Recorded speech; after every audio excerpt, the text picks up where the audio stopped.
The Polish Grom has been fighting a secret war for decades. Our enemies aren't human. Part 3, written by The Forest Has Eyes. Blaukowitz here. Kept you waiting, huh? Hey, sorry about that one, but I can explain. As we all know, we lost a few good men the last few months. That's the brutal part of a hybrid war like ours. We're fighting a foe unconventional, with half of our arsenal tied down because those who grant us authorization are either in disbelief of the true facts, or they're scared, or are already assimilated. That being said, our momentum recently was a change not seen in years. And because of that, despite the losses that we have garnered, we were close to a breakthrough. One night, Kroll pulls myself and the other two most trusted squad leads into the back of our COP. There's one of our equipment cages, surrounded by M-bitter radios, tripods, and several $100,000 of equipment. He brought us around a simple worn table. Before us, he laid out a map of eastern Poland. Red markings indicating cells that seemed to dot the countryside like a pestilence, or used to.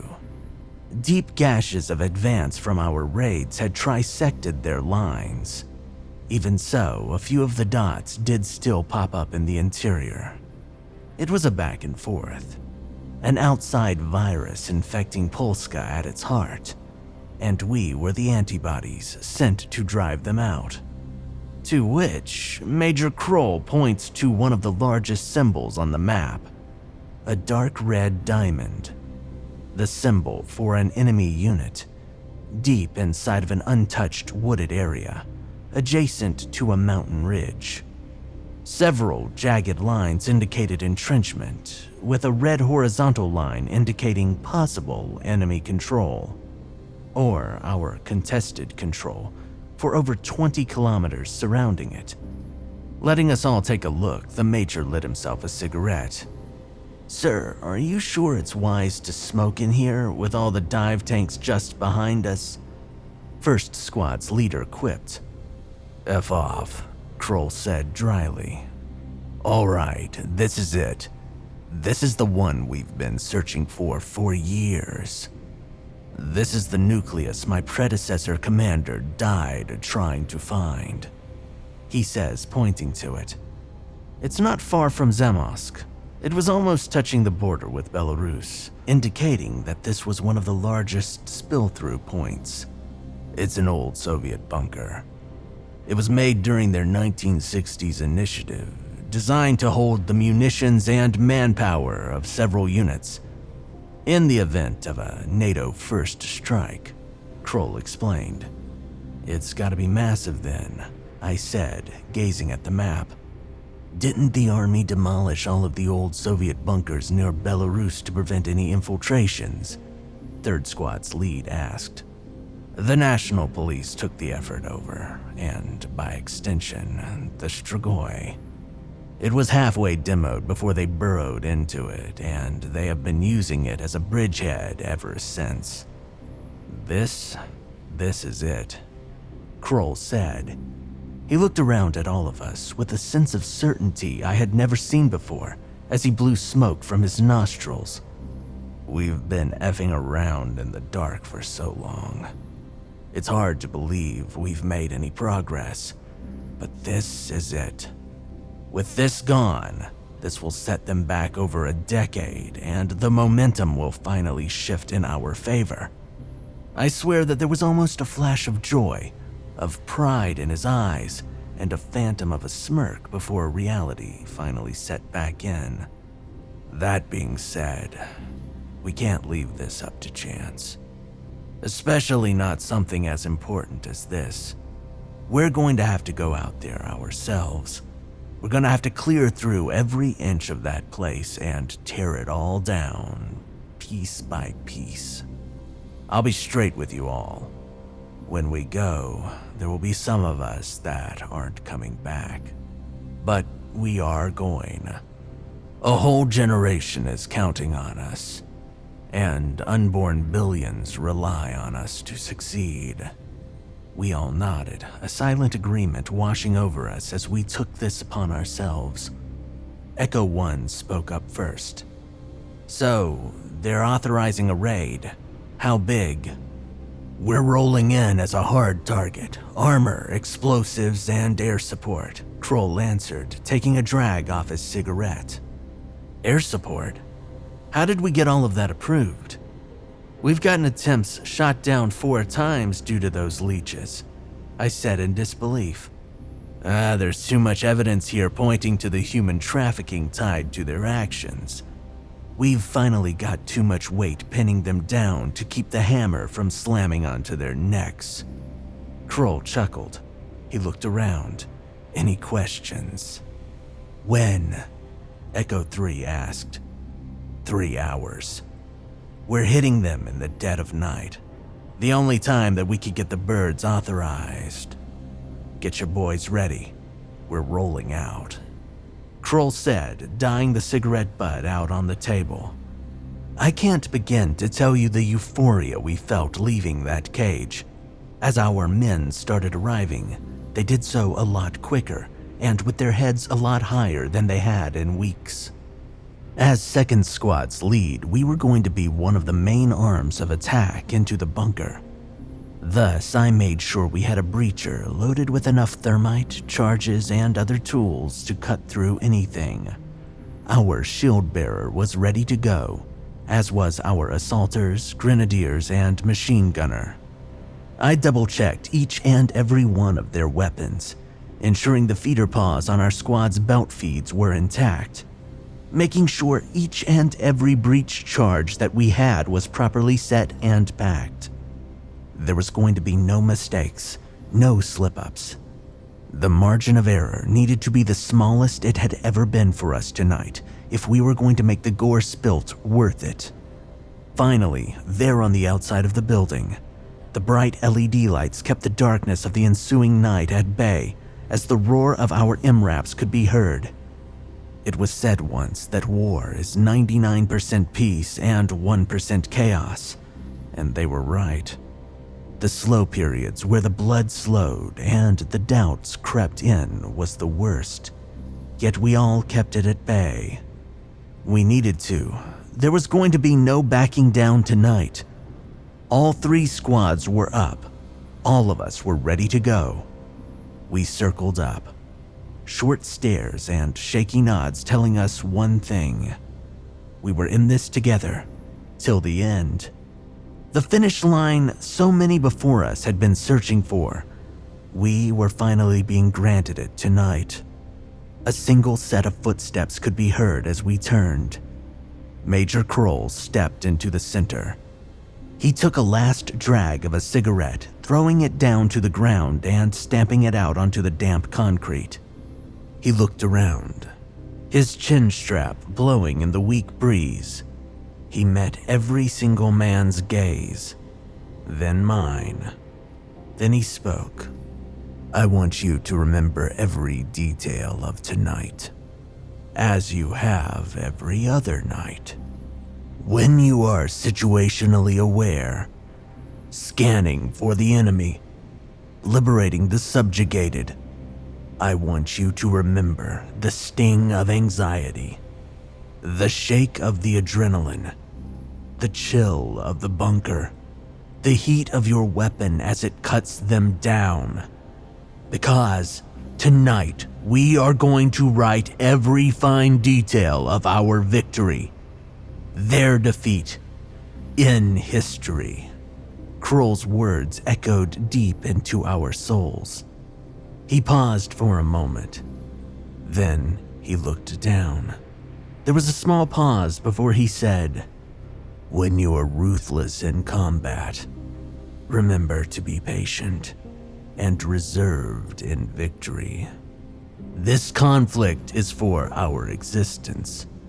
A lot of innocents have bled due to the mistakes of those who failed to listen. A lot of our brothers are now laid under because we had to bridge the gap of uncertainty with their lives. We remember them now, but in an hour, we forget them. When we raise our barrels, when we cut into those foes, and we liberate Polska, this does not end tonight, but history puts everything in its place, and patience is the companion of the victor. All of our hard work will be cemented, no matter the obstacles we face in that darkness. No matter the demons, the blood, no matter what incomprehensible horrors, we will make them comprehend that to invade our land, to bleed our people, well, justice will be paid in full. Load up, it's time. The purpose in our steps was heavy as we climbed the back ramps of the MRAPs. 4 of the heavily armored vehicles, 1 for each squad with an additional 4 attached personnel, including our JTAC. The term means Joint Terminal Attack Controllers. With air support requisitioned to us for this operation, there needed to be a definite liaison on the ground who can directly communicate to the birds and coordinate their fire and progress. I'd worked with many of them in the past, resourceful guys. Quick thinking, though, I guess, comes with that position that they hold of needing to quickly figure out what bombs to drop on which target, and at what precise points and moment, whilst still taking contact. The JTAC loaded into the lead vehicle with Major Kroll, and soon our convoy kicked off. The drive was several hours long, as myself and my squad sat in the back of that 40-ton Goliath, the rumbling engine keeping us awake as the crap heater fought to keep the cold from the outside frost from settling in. I looked around to each of them. Some were catching some sleep because even with the circumstances, well, it's better to get all the energy you can than to stay awake for nothing. Others were checking their weapons. My gunner locked eyes with me, the same one from the village extraction. Many of these men I had trained with for a while now, fought with for months. We may have met in unconventional circumstances, but those in J.W. Grom thrive on austere chance and create opportunity from scratch. I was pulled from my thought by the sound of a transmission. My pelters were set up for dual comms, so I could both receive information from the Major and other leads whilst communicating with my team. Kroll sent out, "Approximately 10 minutes from enemy AO." The rest of the squads acknowledged. I quickly sent out, "Echo 2 copies," before kicking the boots of any of them sleeping. "Look alive, we're here." Through the exterior net armor of the MRAPs and the bars protecting the small reinforced windows, we could barely see. I reached up, turning off the overhead light as we all looked through our nods to scan the outside. A wall of dark, dense trees was shown before us, making it difficult to see. In addition to the night vision capabilities, we had also requisitioned ourselves some thermals. When mounted to rifles, they were bulky and made it a pain to aim down quickly. But considering the supernatural capabilities of our foes, we needed every advantage we could get. I flipped out one of my tubes, scanning the outside with my scope. I looked over to one of my assaulters who had been assigned to man the turret of the MRAP, seated near the view screen as he controlled the 50 cal. Each of the vehicle turrets had been assigned a direction to cover. We took the 9 o'clock, the left flank. "See anything?" I asked. He shook his head. Negative. Wait. I've got 2 cold signatures, front left, heading to our rear. I quickly scanned the far tree line. At approximately 60 meters off to our left were 2 cold signatures, followed by a third heading to our front.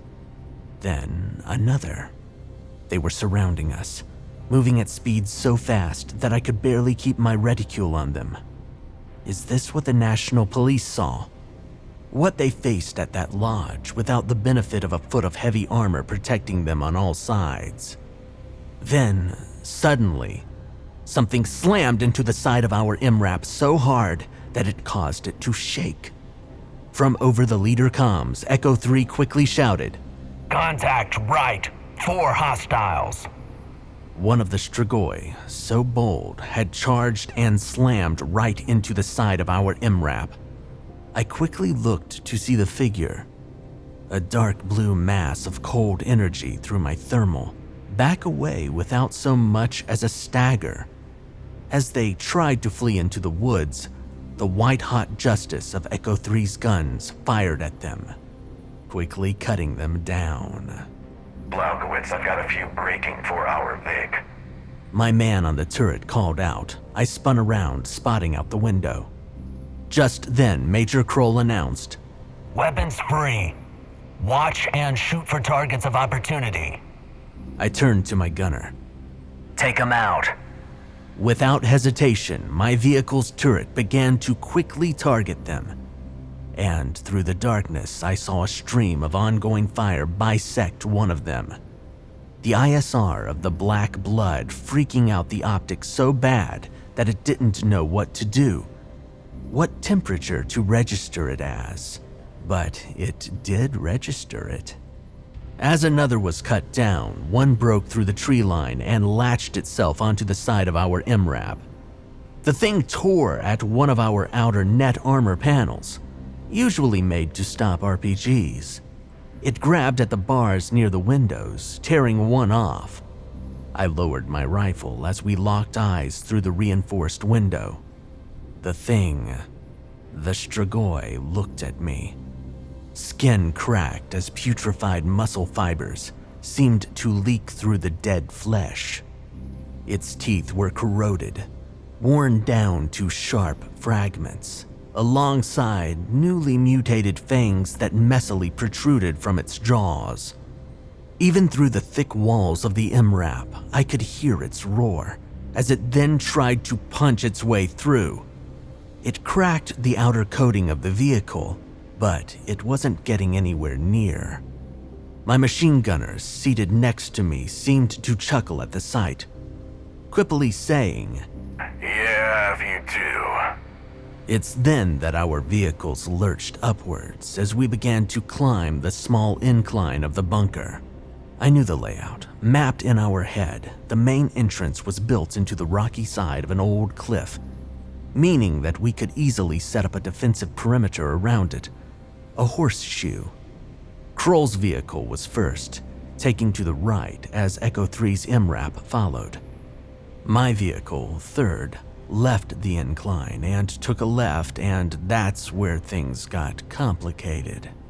We're still trying to work out exactly what happened, but from what Joachim says his drone captured, right when the MRAP turned, several of the monsters quickly slammed into the side of the vehicle, as another, more bulkier one pushed its undercarriage. The result was the 50-ton armored vehicle tipped over. It wasn't uncommon. Heck, in some cases, a well-placed IED, a good shot with a recoilless rifle, they've been known to tip over Oshkoshes and Max Pros all the time. But this beast? Needless to say, we barely had a second to comprehend it as we leaned to the left. "Grab onto something!" was all I had the time to shout. A mess of gear and men spilled onto one side of the vehicle as it slammed into the old gravel and dirt. Several of my assaulters and my grenadier planted right on top of myself and the others as we came to a stop. Someone's knee slammed directly into the side of my skull, causing me to dazedly bob in and out of consciousness as my face was smushed against the glass of one of the windows. Through my pelters, the other squads were erratic. Echo 2's vehicle is down. Echo 3 to Echo 2. Echo 3 to Echo 2. Then Kroll's voice came through the comms. Echo lead to Echo 2. Echo 1, secure Echo 2's flank. Echo 3 to other units. They're spilling through. I've got several enemy combatants converging on Echo 2's vehicle. I pushed the legs of my grenadier off my head as I fought to my hands and my knees, resetting my nods as I looked around. "Eff it, we're going lights on. Shield your eyes," I muttered as I reached for the overhead lights and flipped them on. The bright LEDs bathed the inside of the vehicle as we all gained our bearings. It was a mess of multicam, gear, and weapons as we quickly pushed off of each other. My gunner coughed as he fought to realign his pro mask. From what I gather, one of our assaulters had landed directly onto his gun, pushing it directly into his jugular. He pulled back at the rubber mask and coughed, freeing his esophagus. We didn't have time to think, however. The sound of bending metal caught our attention. The back door of the MRAP was ripped clean off. I could barely believe it, but as the white light of the MRAP's interior poured to the outside, a hulking mass leaned in. The dead flesh on its face nearly fallen off as the hideous Strigoi leaned inside. Without hesitation, I took aim, yelling, Keep to the deck! to any of those in between myself and the invader as I opened fire. A burst of full auto tore through its collar and neck. My men quickly clung to either side of the fallen MRAP as a few more fired out.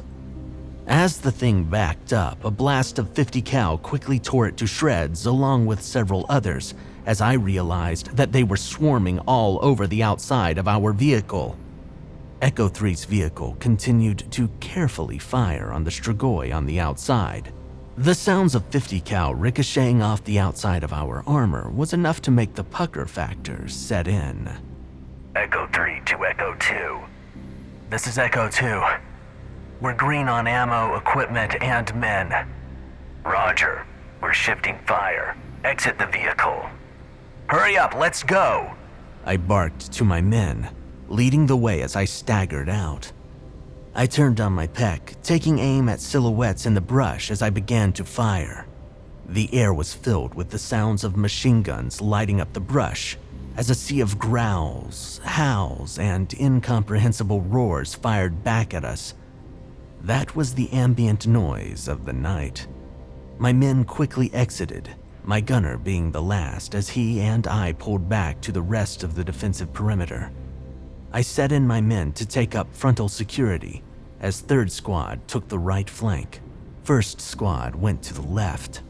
Major Kroll and the JTAC were bickering with each other. How far out are the birds? They're entering our airspace now. Joachim replied, already scanning his smartbook. What have we got? I asked. He then quickly flipped through to the NATO Combined Arms segment, quippily saying, Apaches. This caused me to pause as Echo 3 turned their head whilst directing their squad's fire. The hell? Where do we get those from? The Americans. They volunteered. Kroll said dismissively as he took aim at the darkness, firing off a controlled burst. Volunteered? Wait, they're aware of what's going on?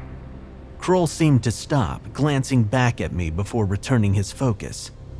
There's a lot more going on than you realize, Blaukowitz. Prep the breach. You and First are going on. I quickly pulled my breacher off the line, securing some thermite as the reinforced bunker door wasn't going to go as easily as a conventional door breach would. 1st Squad pulled back, stacking up and preparing themselves to be the first in. All the while, Joachim gave his firing solution. Alpha Hotel 259, this is Bravo 4, Type 2. I snapped to my right, watching as a Strigoi managed to dart across the clear gravel field, only to be cut down by my gunner, the PEC's laser marking the burst as it tore through the beast's hips. As it hit the ground, it still continued to claw.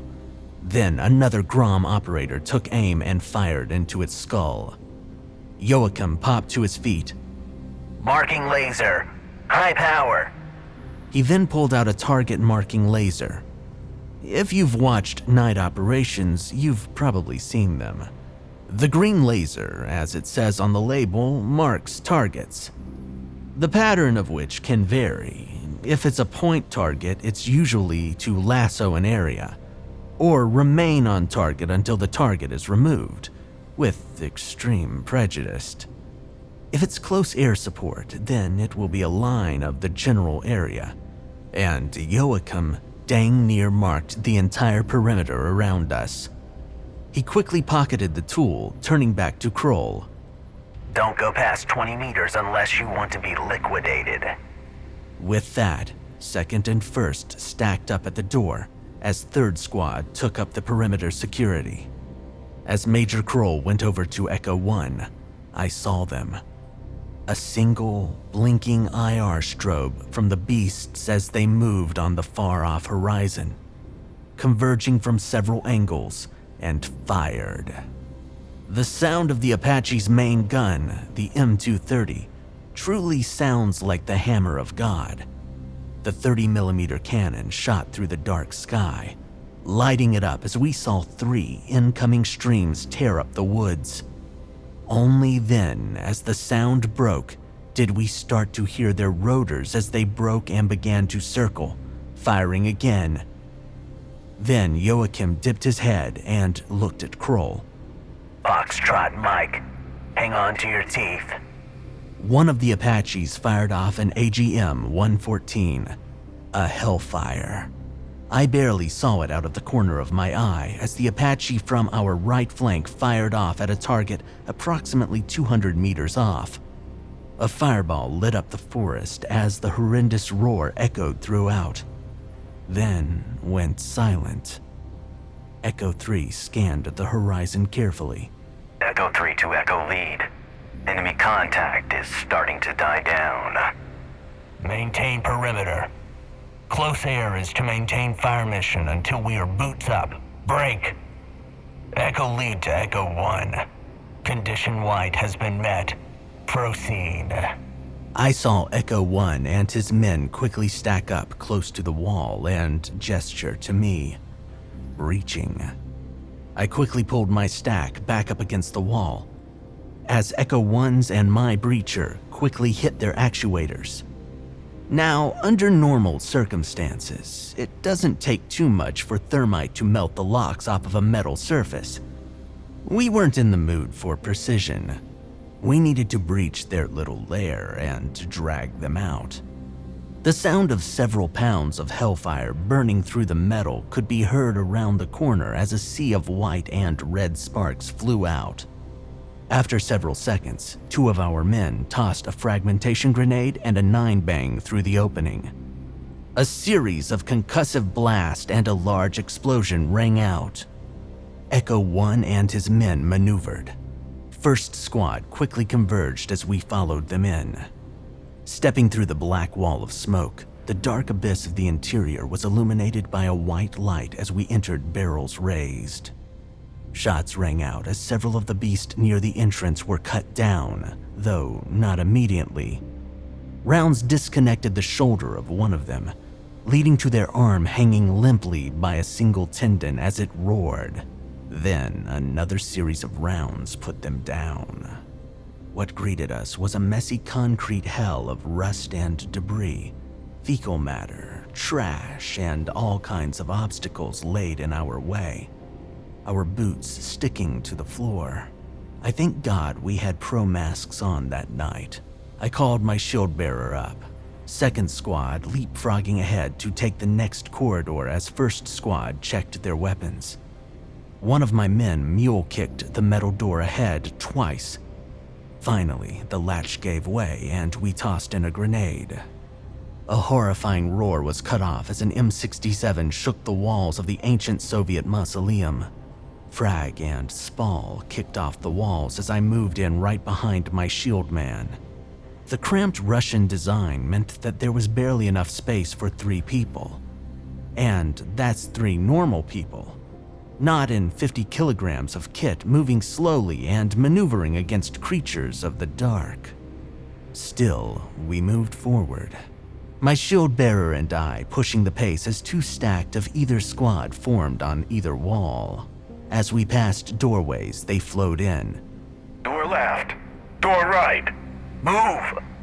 2 men entered each side, no gunshots. We moved up. A roar came. Door left! A series of gunshots came out as we continued to push forward. 2 down. Confirm them.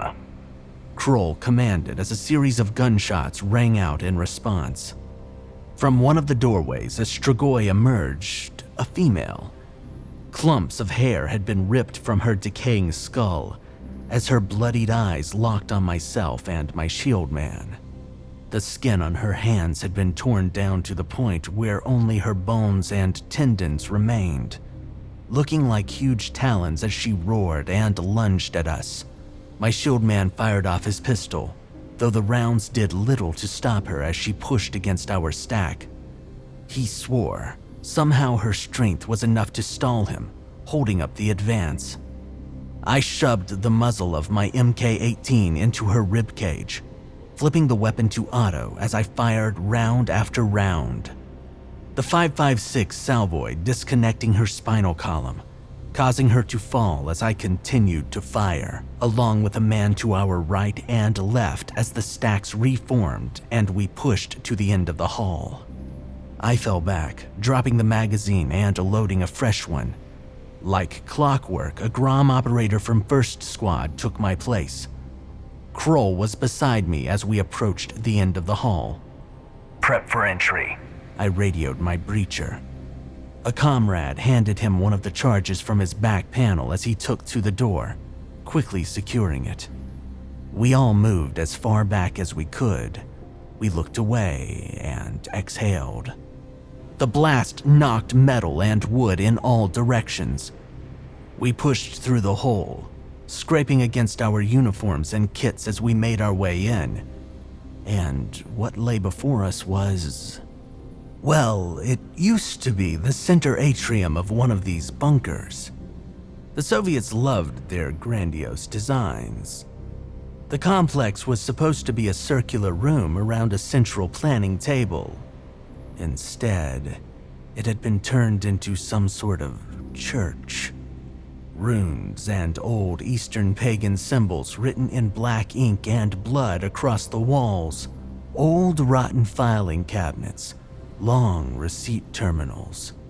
In the center, several of the Strigoi were kneeling before the table where someone had been tied down, flayed, and shared amongst the group. The Strigoi rose to their feet. We aimed our barrels. The leader turned to us. His skin wasn't cracked or flayed. It was smooth. It still looked as dead as the body on the table, but it seemed more accustomed to it. I don't know, evolved maybe? Under the surface, however, I could see its darkened veins pumping whatever cursed blood ran through them as it locked 2 blood-red eyes onto each of us. Its nose had long since worn off, exposing bony nostrils to the open air as it seemed to smirk. All across its body were the same symbols that were on the walls. In every cell, markings of death, of rebirth, of assimilation. From behind this seeming alpha emerges another figure that I have never seen before, dressed in a white cloak with a deer head. So, that followed the trail. They're too late. The deer-headed individual said. Definitely not from here. A dialect similar to the Americans, but aristocratic maybe. Each word was drawn out, full of assurance, as if they had everything mapped down to our actions. It doesn't matter. The alpha growled, and then it lunged at us. It covered the ground quickly and slammed into my shield man, knocking both him and myself to the ground as it displayed an intense feat of strength. Around us, I could see several of the Strigoi leap at our comrades, though to no fruitful endeavor, as I could see one Grom operator cut 2 down, as another got into a hand-to-hand confrontation.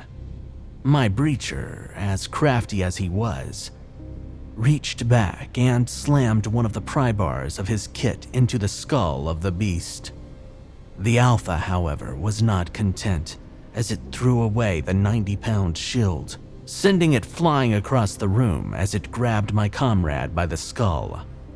I quickly kicked up at it, firing my MK-18 into its body as the rounds pierced its gray and rune-covered flesh. The thing seemed to chuckle. That was until Major Kroll blasted away at the side of its head. The Alpha turned, and its smirk turned into a scowl when face to face with the Major. A knowing pause, almost as if they had done this dance before. The creature lunged, locking up with Major Kroll as it swung. Kroll didn't back down, however, as he pushed against the creature, hip-tossing it to the ground even as it tore at his armor and gear. But the beast pulled. Both of them rolled, and the Major was on his back as the thing reached for his neck. I fought to a kneel, firing into the creature messily with my MK-18, trying not to hit my commander. Then, click. A sound that sends a chill up the spine of every warfighter during a firefight. My gun ran dry. I dropped the magazine, looking to load another, but the thing came up, and with one of its claws, it sliced deep into my cheek, through the pro-mask. I could feel my blood go flying through the air as I landed hard on my backplate, spitting out red iron as I quickly tried to adjust my mask. Through my fogged-up, blood-covered lens, I saw my shield man raise his pistol, firing into the skull of the thing, staggering it with a roar. Kroll came from behind, drawing his knife. He sunk it deep into the neck of the monster. I reached for my rifle, forcing a new magazine in and punching the bolt release. "Sir, down!" I shouted. Kroll rolled away, back to his own rifle as I fired. So did my comrade as he continued to fire his pistol. So did the Major as he fired his rifle. All of us chewing through the apex predator of darkness, that beast. The leader that had been preying on our people for so long. Layer by layer, muscle group by bone. Eventually, the Alpha landed on whatever was left of his back. The silence of the fight died down as all of us checked our surroundings. Grom operators putting controlled pairs in the heads and nerve stems of any Strigoi laying around. I flicked my weapon onto safe, letting it hang as I pulled off my mask. I dared not touch the wound on my face, the pain nearly crippling me if it wasn't sheer will pushing me through, along with adrenaline doing all that it could to subdue it. The sound of the Apaches continuing to lay hate drew us from our moment of contemplation as the Major went back to work. Confiscate any info. Burn the rest. He turned back to me as I shoved my damaged M50 mask back onto its bag. Chuckling, he looked at the site. You need a medevac, Blaukowitz. He quipped. I shook my head, barely able to speak as I muttered, Negative, sir. The two of us scanned the room as my shield bearer went to collect his defensive implement turned 90-pound projectile. We scanned the center of the room, checking and confirming bodies until we got to the last one alive. His white gown was soaked in red crimson and black ooze. His deer head was mangled from bullet fire and impact from falling on it. I swear, the way his blood poured out of it, though, made me wonder if it was a mask. I gave it no second thoughts as he looked to Kroll. You can't stop this. The Major was in no mood for communication as his rifle snapped up and fired off 3 rounds to the body, 4 to the head. The violent yet quick salvo ending the cultist's life. I looked down at it, then to him as he remarked, Have your squad drag him out to the front. Burn the rest. I stood alongside him, looking down at the sight of its deer head. It was both captivating and horrifying. The curiosity in me wanted to look closer at it, all the while fighting the primal instinct I had to burn the thing to ash. I haven't seen one of those before, I muttered, thinking that the Major had an answer. He didn't. Kroll said, Neither have I. Shortly before he walked away. That was what truly shook my soul about the entire night. Victory stood firm in our hearts that night as we stood outside the bunker. The night sky burning with fire and white phosphorus as we watched the ruin burn from the inside. In the distance, the Apaches continued to scan and circle the forests, no longer firing, which meant they had driven off or turned to glass any enemy combatants within 4 miles. Probably both. More than likely the latter. Echo 1 patted me on the shoulder as we stood there, soaking it all in, though Kroll looked none too pleased. In the time it took us to take this one down, they'll be trying to set up 3 more cells.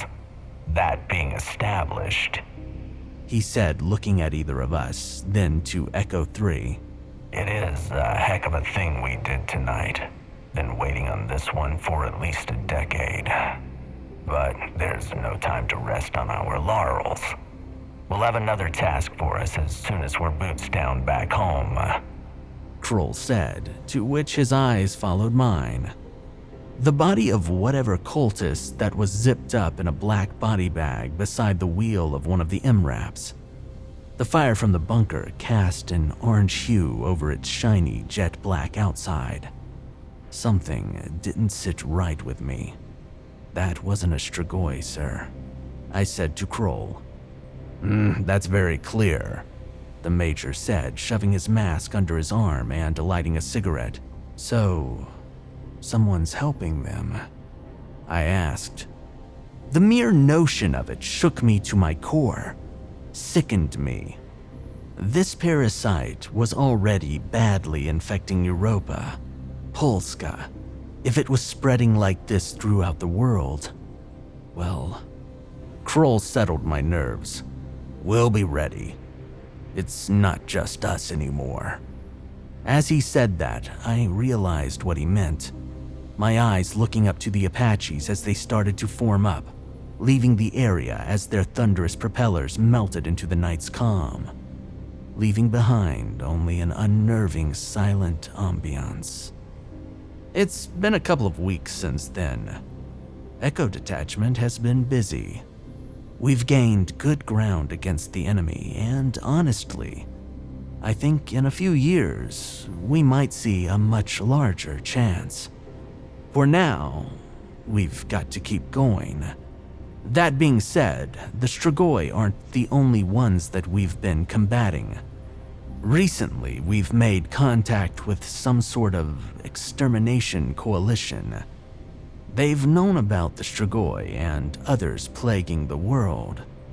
The deep level of corruption and corrosion on society that goes deep.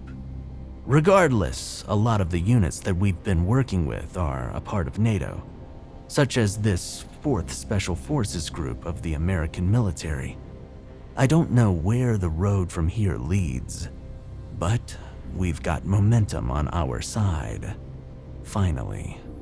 Just remember, these things are out there. In every town, in every city, in every nation. Just waiting for you to be alone and vulnerable, so that they can take you and replace you. So, watch your back and stay safe. For now, Blaukowitz, signing out. Until next time.